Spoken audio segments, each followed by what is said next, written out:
On July 10, 1960, an advertisement appeared in the Knoxville News Sentinel. It appealed for human rights for all Knoxvillians, and it stated in no uncertain terms that African Americans should expect equal treatment in their jobs, in hospitals, in recreation, and in education. At the time, no one knew this article would forever alter the course of the University of Tennessee. A young African American man who graduated from Austin High School in May and was set to start Knoxville College in the fall saw the advertisement. Knoxville College, a historically black college, was the expected choice for him. Why wouldn't he be drawn to this college where the Reverend Dr. Martin Luther King Jr. recently gave the commencement address? Because the university on the hill in his hometown was still for whites only. Like most of the country, Knoxville was experiencing a change in its society.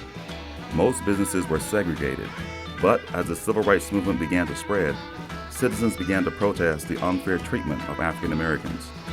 Sit-ins at lunch counters, on sidewalks, and marches in front of Richard's department store were common sights during this time. One day I'm up, next day I'm down, up among the clouds, or down to the ground. Inspired by all these changes, the young high school graduate decided to challenge the status quo. Theodis Robinson sent a letter requesting an application for admission at the University of Tennessee.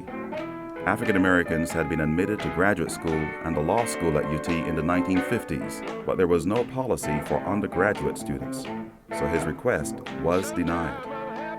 Next, he sent a letter to then-President Andy Holt.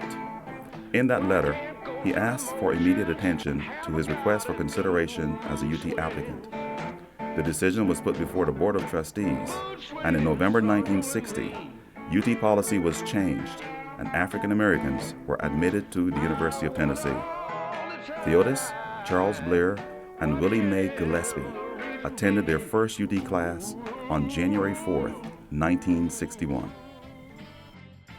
The rest of the 1960s were marked by struggles as the newly admitted students tried to become a part of the culture at the University of Tennessee.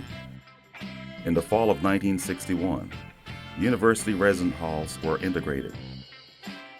A desegregation group, Students for Equal Treatment, was formed in 1962 and continued to stage sit-ins and protests at local theaters and restaurants. Students were arrested for picketing Byerly's restaurant and the Tennessee Theater. Members even took part in a multi-day fast in protest of racial segregation at local restaurants. But amid the conflict, there was progress. In 1964, Brenda Peel became the first African American to receive a UT undergraduate degree in psychology with a minor in Spanish. In 1967, Dr. Robert Kirk was hired as the university's first full-time African American faculty member.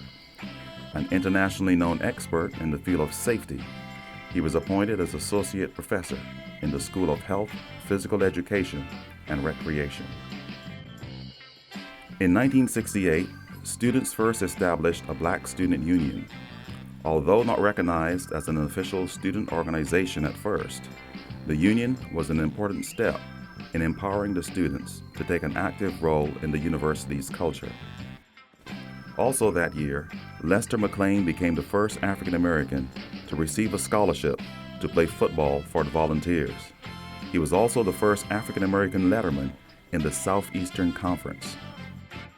In the spring of 1969, Jimmy Baxter was elected Student Government Association president. Jimmy won the election by more than 300 votes and served as an advocate for all students. He worked closely with the administration, and when he graduated, was named UT's first African American torchbearer. As the decade came to a close, the campus again saw a rise in protest activity as students asked campus administration for more representation in student activities. Anti-war protests took center stage as we moved into the 1970s. In January of that year, a protest outside the administration building led to police in riot gear and the arrest of 22 students for allegedly inciting a riot. A new decade was dawning.